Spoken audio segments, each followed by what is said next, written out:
our family. You remember our venerable house? Opulent and imperial, gazing proudly from its stoic perch above the moor. I lived all my years in that ancient, rumor-shadowed manor, fattened by decadence and luxury. And yet I began to tire of conventional extravagance.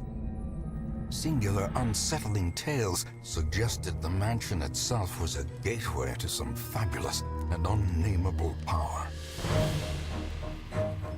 With relic and ritual, I've bent every effort towards the excavation and recovery of those long-buried secrets, exhausting what remained of our family fortune on swarthy workmen and sturdy shovels.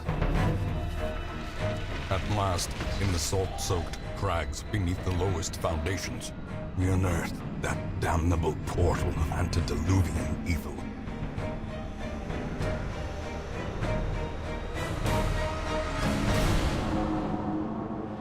Our every step unsettled the ancient earth. But we were in a realm of death and madness. In the end, I alone fled laughing and wailing through those blackened arcades of antiquity, until consciousness failed me. You remember our venerable house, opulent and imperial. It is a festering abomination. I beg you, return home, claim your birthright, and deliver our family from the ravenous, clutching shadows of the darkest dungeon.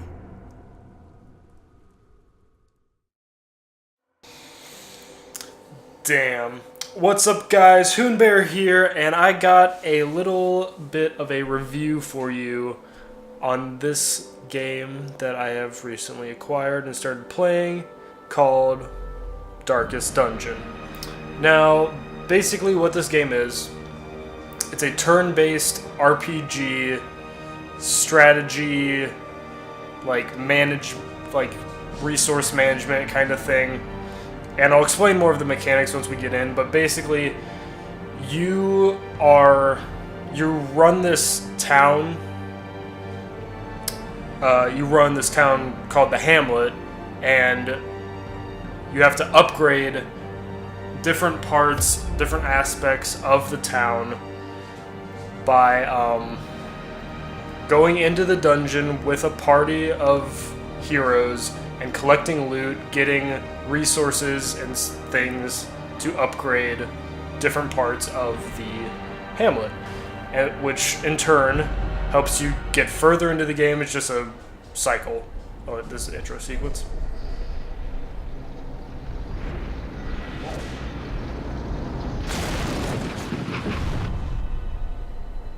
You will arrive along the old road.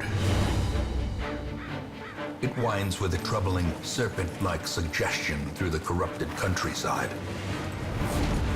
leading only, I fear, to ever more tenebrous places. There is a sickness in the ancient pitted cobbles of the old road, and on its writhing path you will face viciousness, violence, and perhaps other damnably transcendent terrors.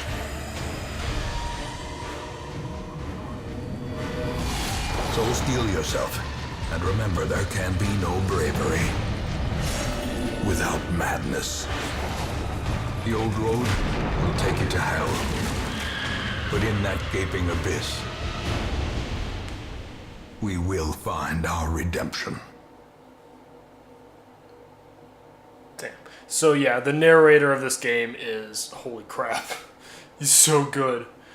But yeah, as this is footage of me starting the game for the very first time, and I was gonna put it in my little let's play of the first part, but I forgot to record voice audio because I'm an idiot. So yeah, basically this is just the little tutorial section.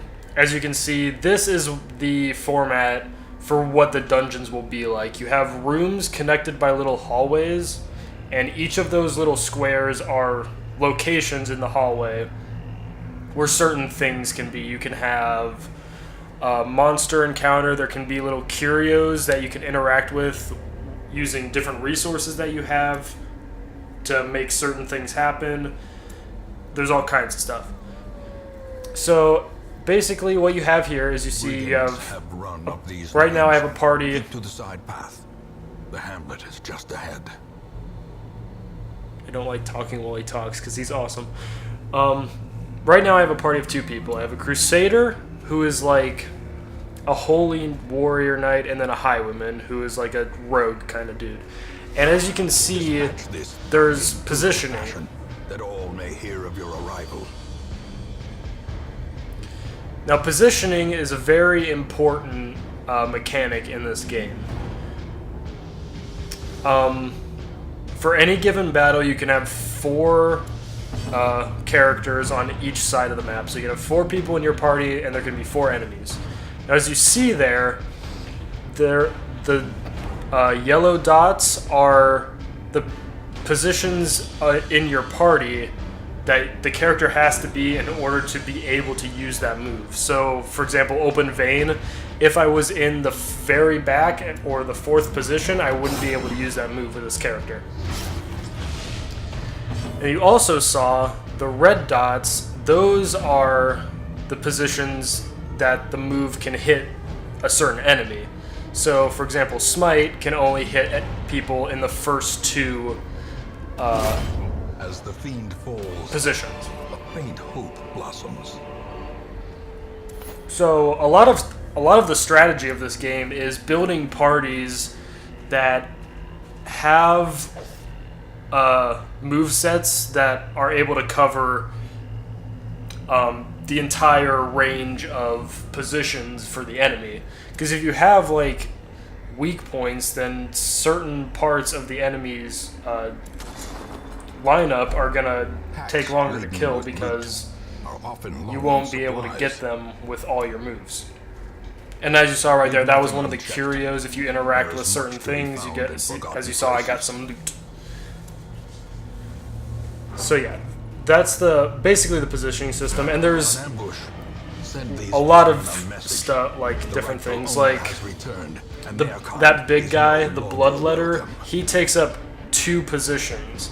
So, as you saw with the Crusader, most of his moves, well, in fact, all of his moves, can only hit the first 2 people. So, the Crusader isn't even able to hit the guy in the back because he doesn't have any moves that hit the 3rd position. So that's why strategizing with your party for positioning is very, very important. Another thing you might notice is the little bar, the little blocky bar below the health, and as you saw, I just got some black affliction, and there was a 7. That is stress. Stress is another very important mechanic in this game because it affects a lot of things. Basically, certain moves or certain events cause your players to gain stress.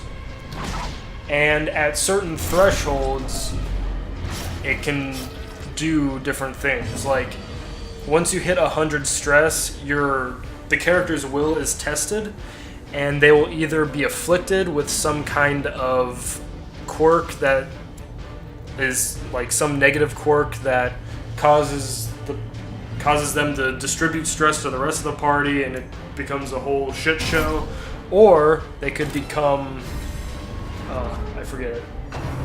It's either absolved or resolved. I don't know which one, but they get a positive perk from it, which is very rare. And if you hit 200 stress, the player instantly loses all their health. They have a heart attack, and they're put on Death's Door. Now, Death's Door is another mechanic in this game that I've found was pretty unique. Once one of your heroes hits 0 health, instead of just flat out dying, they go to Death's Door, where they're in a state where they constantly gain stress, and any damage they take could kill them. And I found that to be a really interesting and very useful. It's actually, I mean, there's positives and negatives to it, obviously. I mean, it's harder to lose heroes because of that, but if you have a bunch of people on death's door, stress is gonna skyrocket. So you have to, it's still like a very damaging thing. Plus, if someone gets put on death's door and then they recover from it, they get a debuff for like the rest of the dungeon. So it's definitely still not a good thing to lose all your health. But now stress management is one of the biggest resources you have to manage. And different things in the hamlet can help you manage this. And we're about to get to the hamlet soon, so I will show you what I'm talking about in a second. So if one of your characters gets afflicted because they hit 100 stress and then they get some negative quirk, the only way to get rid of it is to send them to one of the stress-reducing activities in the hamlet. That consists of the bar and the... I'm going to mess this up. It's the chapel or the church or cathedral, one of those things. But both of those structures in the town have 3 different activities that characters can participate in to reduce their stress. And it goes from, I'm pretty sure the way it works is cheapest is at the top, but it doesn't reduce as much stress, and it progressively gets more expensive and reduces more stress as you go down. Now another thing is, as you see right here, these characters are gaining quirks. Quirks are obtained randomly by doing dungeon runs or by interacting with the environment in some way, and they can either be positive or negative. So as you saw, my Crusader got the Welcome Eldritch home, Slayer such as it is. This quirk. squalid hamlet, these corrupted lands, they are yours now, and you are bound to them. Oh no. But yeah, he got the Eldritch Slayer quirk. That means he does more damage to Eldritch type enemies. Now, some of those quirks can be negative, which gives characters debuffs. So that's really cool because it makes every single hero unique, even if they're the same class, because different heroes get different quirks because it's totally random. So one of the key things you need to look for when building a good hero is make sure they have good positive quirks and you get rid of the really bad quirks. Or bad negative quirks. So yeah, as you see right here, we have reached the hamlet. And, I don't know, I'm probably reading something right now. But as you can see, it's kind of in shambles. But as you upgrade stuff, it slowly improves its look and all this fun stuff. Now you get all those structures. Most of those aren't available at the start because we had to do a few runs to unlock them. But the stagecoach, which I'm going to go to right now, this is where you get new people. And the really important thing about this is recruiting new people is 100% free. You can get as many heroes as your roster will accommodate. So as you can see over in the top right, I have 2 out of the 9 roster slots filled. So you can upgrade your roster size by putting resources into the coach. You can increase the number of heroes that show up every time in the coach by upgrading. You can actually increase the hero starting level by upgrading the stagecoach. And as you can, as I'm about to pull up, I think, yeah, these are the upgrades for. This is where you find the upgrades for each of the buildings in the hamlet. So I think I'm either gonna do that or the hero barracks. I don't remember. But as you can see, if I dedicate those resources right there to that upgrade, then I'll have 3 heroes every time at the stagecoach instead of just 2. Now those resources are another thing you have to manage. So as you see at the bottom, to the right of my gold count, blood-soaked battlefield. I have 10 A busts, sister of battle, 10 pious portraits, and unrelenting. 10 deeds, and 24 crests. Those are all things that you find in the dungeon. Oh, we'll come back to that in a second, but this is the character stats screen. This is where you see the character's combat skills, their camping skills, their base stats, what their equipment level is, their various resistances, and their quirks, most importantly. So, positive quirks are on the left, negative quirks are on the right. And different, and like I said, they're like totally random. So those accumulate the more you use that hero. So once you get a hero to like level 3 or level 4, they're gonna have like maxed out of both sides, most likely, unless you're like super careful with it. So as you can see, this was one of the ones I was talking about. The love interest quirk, it only allows that character to visit the brothel for stress relief. So they can't use any other stress relief activity except for the brothel, which just so happens to be the most expensive thing at the bar, which is unfortunate. You will know the tragic But extent of my failings. yeah, back to the resources. Those resources you find randomly throughout the dungeon, and by completing certain missions in the dungeon, you will also get those resources. And those are the key component in upgrading the hamlet. Most will end up here, So those are... covered in the poisoned earth, Oh, there's a graveyard. awaiting merciful oblivion. Luckily, there's nothing in there yet. So, finding resources in the hamlet... finding resources in the dungeon to upgrade the hamlet is the thing you probably most want to look for when you're going into the dungeon. Collecting gold is obviously very helpful because it allows you to pay for stress relief. It allows you to upgrade different heroes' weapons and their skills. And it allows you to purchase resources to use when you go into the dungeon, because you need resources to interact with certain things. And I'll explain that once we go on a run, which I'm pretty sure we're going to do. Probably after we explore the rest of the hamlet. So... More arrive, foolishly and then I'll seeking get fortune more and into glory that in this domain once we of the damned. embark on the mission. So, as you can see, most of those buildings are locked for now because they are... we need to do more quests. So this is where...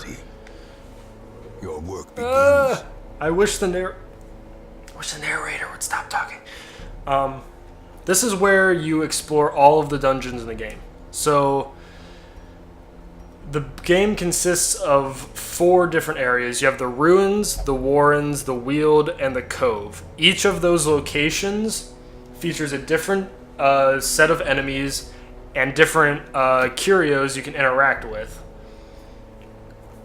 And your goal, basically the goal of the game, is to keep running that until you have a party of heroes strong enough to run the darkest dungeon, which is basically the end game. So those various circles are the missions that you can go out on for each of the locations in the dungeon. So for instance, this one is a scout mission where all you have to do is explore 90% of the rooms in the dungeon and you finish. There are other ones where you have to finish all of the room battles in the dungeon, where you have to interact with certain objects, stuff like that. And when you finish one of those, you get the rewards shown there. So you get, for the scout mission, you get 3,000 gold, 4 crests, which you use to upgrade the hamlet, and the other thing was a little trinket, which you can give to your heroes to give them certain stat bonuses. Now, another thing I forgot to mention is, if you look on the character stats page, it shows their preferred position and preferred target. So that's where you want to look when you're building your party. So you have to place your party accordingly in these 4 boxes, because that determines the lineup. You have to place your party accordingly in those boxes in order for them to be able to use their skills. Because if you put them in one of their non-preferred positions, they're not going to be able to use all of their skills. So that's the strategy of positioning your party and all that fun stuff. Now, another thing is, as you see, the icon in the circle is green.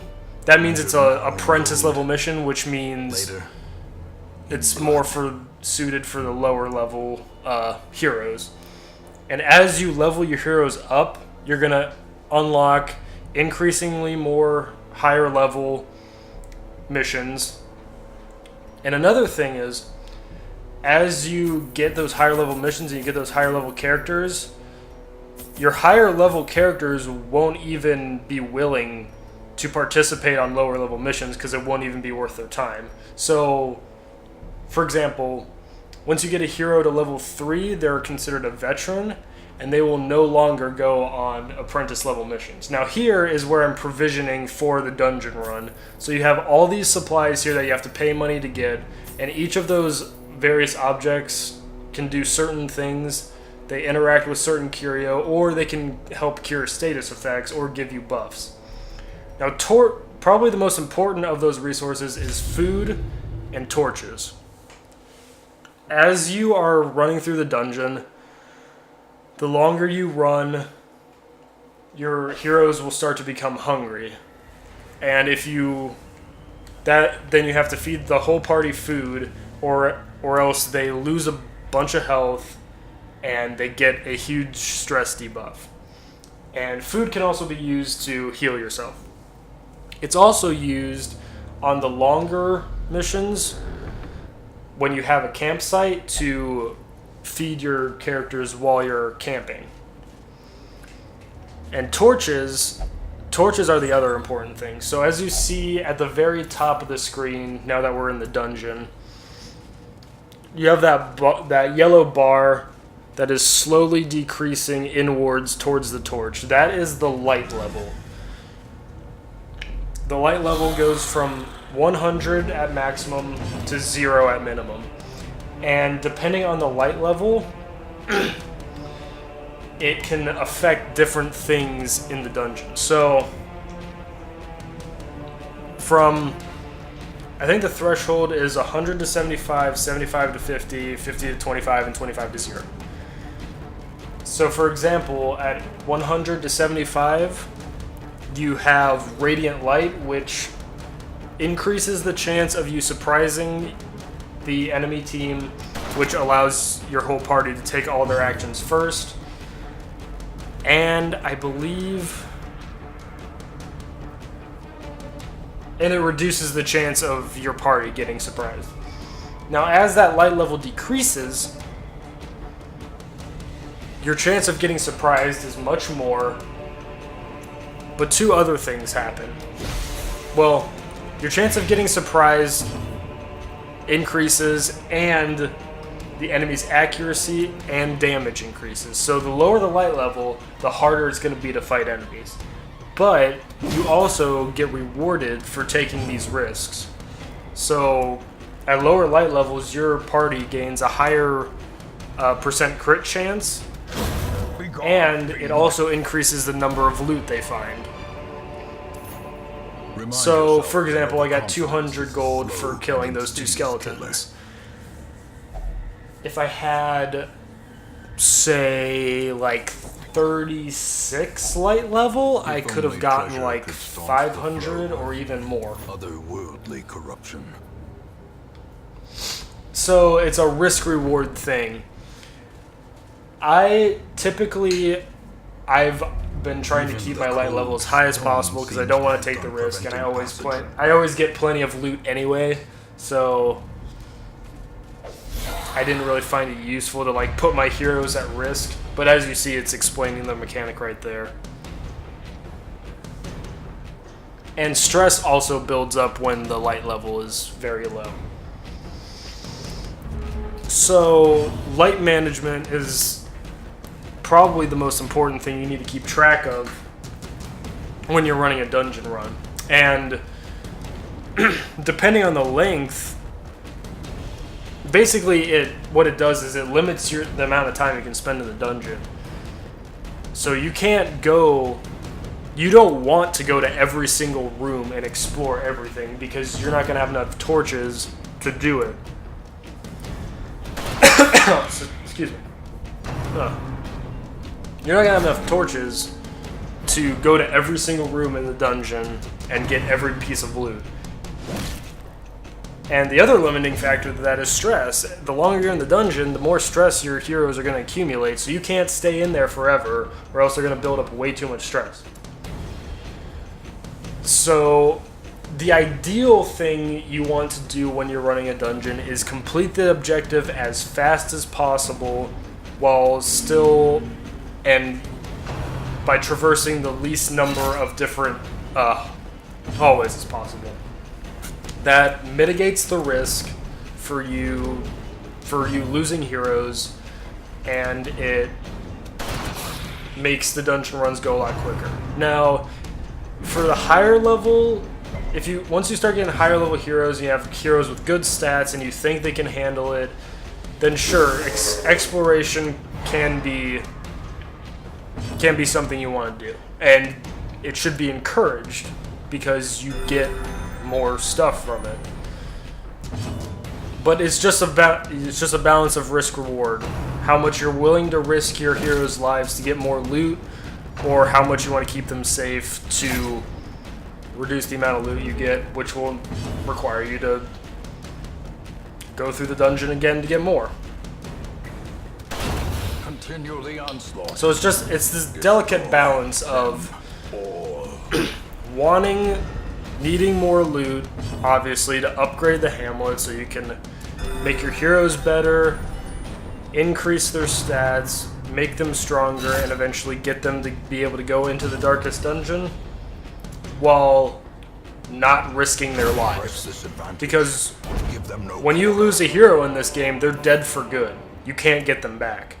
So if you got like this level 6 dude that you're all raring to go into the darkest dungeon with, and you go in there and your whole party dies, you can't get them back. You have to go to your other heroes and train them up to level 6. And that's that makes like the risk is very high. Like, you want to explore these dungeons so you can get the most amount of stuff you can get, but you don't want to risk their lives if they're people you've invested a lot of time into. Especially, like, one of the buildings in the hamlet is the sanitarium, and there you can cure diseases, but more importantly, you can affect the quirks of a hero. And my light level's way too low right now. See, this was my first run, so I had like no idea what I was doing. It's like, oh shit. And as you can tell, the music gets more and more intense the lower the light level is, which I think is really fucking cool. But back to the sanitarium. You can put heroes in the sanitarium and you can one thing you can do is you can get rid of negative quirks. So if there's a negative quirk that your hero got that is really bad and you really don't want him to have it, you can take him to the sanitarium and you can get rid of it. Another thing you can do at the sanitarium is if you get a positive quirk that you really, really like, you can lock it so it can't be replaced by another quirk. Because once you get the maximum number of quirks, every time you get another one, it just replaces one. So if you have one that you really don't want to be replaced, you can lock it. And of course, this costs gold. Formation is broken. A lot of gold. Like, Defensive. I'm pretty sure locking positive quirks is the most expensive thing in the game, which is why I haven't done it yet. But for building the perfect character, it's a really key thing you need to do. So if you have like a party of level 6 heroes that you've tweaked perfectly to have the best positive quirks and like non-existent negative quirks, and they all die, all those resources, all that time you put into them is gone. So the risk reward in this game is very high, which I think is why it's so enjoyable. It makes every run you have to prepare and research and make sure your party is properly equipped to take on each run. Which, again, the risk reward Falls. makes the game Blossoms. very, very intense and also very, very enjoyable. So I think I'm about halfway through this run right now. Since my objective is only to explore 90% of the rooms, I can skip one of the rooms in this dungeon. So I chose to go right and then up and then right and then down and skip that room in the corner. And then this is one of the curios you can interact with. Now certain provisions that you have, if you put them in there, like I just did, it interacts with the character in some way.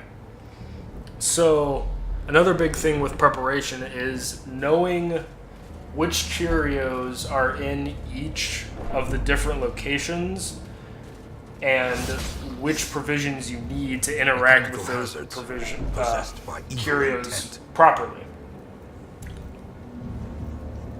Now, you can cheat and look at the wiki, which I started doing because I got tired of being like, okay, there's this, this, and this, so I need these things.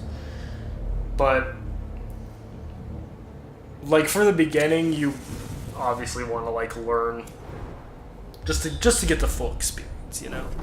Now, another mechanic is this scouting thing. So, as you can see, when you go into a room, depending on which quirks your party has or which items they have, they can get percent chances to scout. And what that does is whenever you enter a room, it scouts out the objects in nearby hallways and nearby rooms. And this is very important for some of the objectives. Like the ones that require you to interact with certain curio, scouting is huge because it can drastically decrease the amount of time you spend in the dungeon, which is very important. So as you saw right there, it scouted out the two rooms adjacent to me, and I saw there was a chest in the room that I missed. So I backtracked to go get it. And this is part of the risk reward. Since I backtracked, I'm now going to have to go back through that hallway that I already traversed, and I'm going to have to waste torches because of it. So you have to be very careful when planning out your route through the dungeon to make sure you don't backtrack through things you've already done, basically. So you have to mitigate your travel time. Now, moving through rooms you already have gone through does use less light than moving through rooms you haven't. So it's not as punishing as it would be if it was just the same light level. Like every time you move through a room, you lose 6 light. If you've already been through that room before, it's only 1. So it's not as punishing.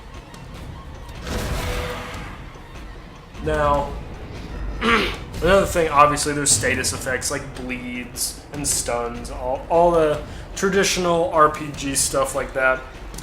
But one thing you need to, another part of preparing for different surges as the enemy crumbles. different runs is knowing what status effects different enemies are weak to. So, like, this is the first area of the game. So the enemies here are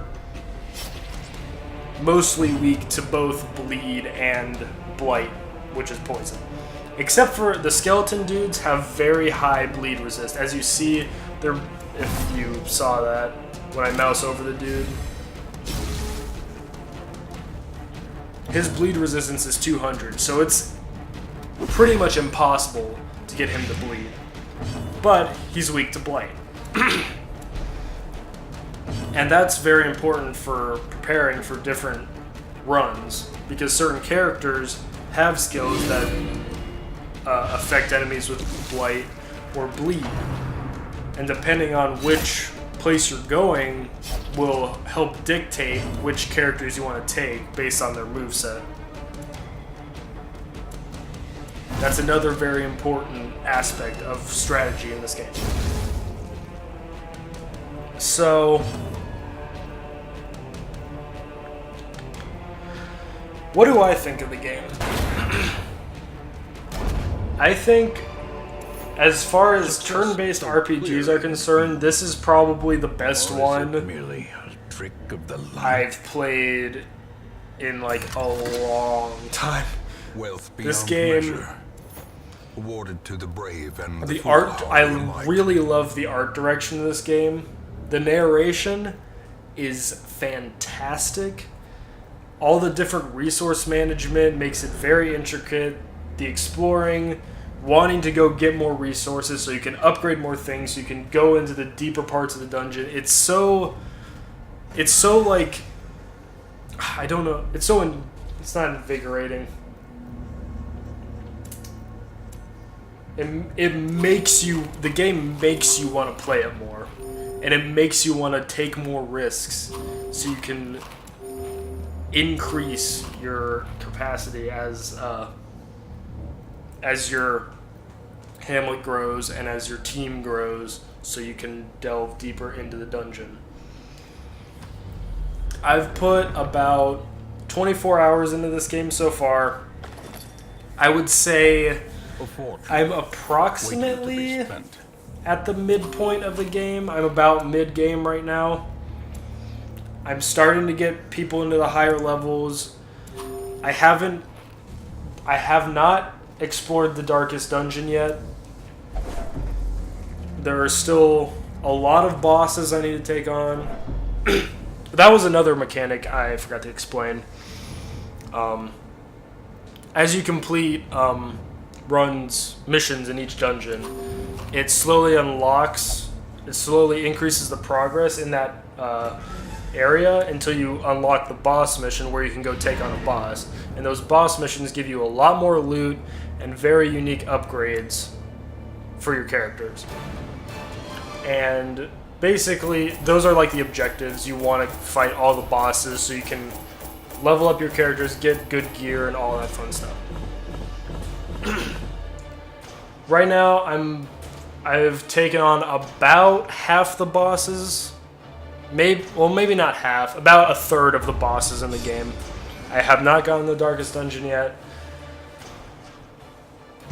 So I'm about mid-game right now, I would say. And I have loved every second I've played of this game. It's fantastic. So my final verdict: if you like turn-based RPGs, its noble and aim affords you broad tolerance in your choice of means. I just love listening to his voice. It's so good. So if you like turn-based RPGs, you definitely should play this game. If you like turn-based RPGs and resource management and upgrading your characters and all that fun stuff, this is such a good game. It's such a good game. You can pick it up on Steam for about $25, I believe, or you could wait till it goes on sale. Either or, it's totally worth $25 if you want to pick it up right now. I'll put a link in the description if you want to check it out. Play this game. It's so good. I can't stress enough how good this game is. I love it. It's fantastic. Thank you guys so much for watching. The video is about to come to a close. I'm just going through the town, checking out the different upgrades for the tavern and stuff. The cobwebs have been dusted, the pews I set might... straight. The abbey calls to the faithful. He keeps talking while I'm talking. I'm sorry. I did post the 3 other episodes I did of this through my first couple hours with the game. I'll post a link to that in the description below if you want to check that out.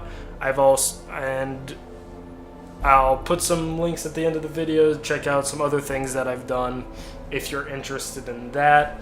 So I appreciate you guys for watching this. Go check out this game. It's fantastic. You will not be sorry. I promise you that. And they also just released an update for it, I'm pretty sure, which I need to go check out.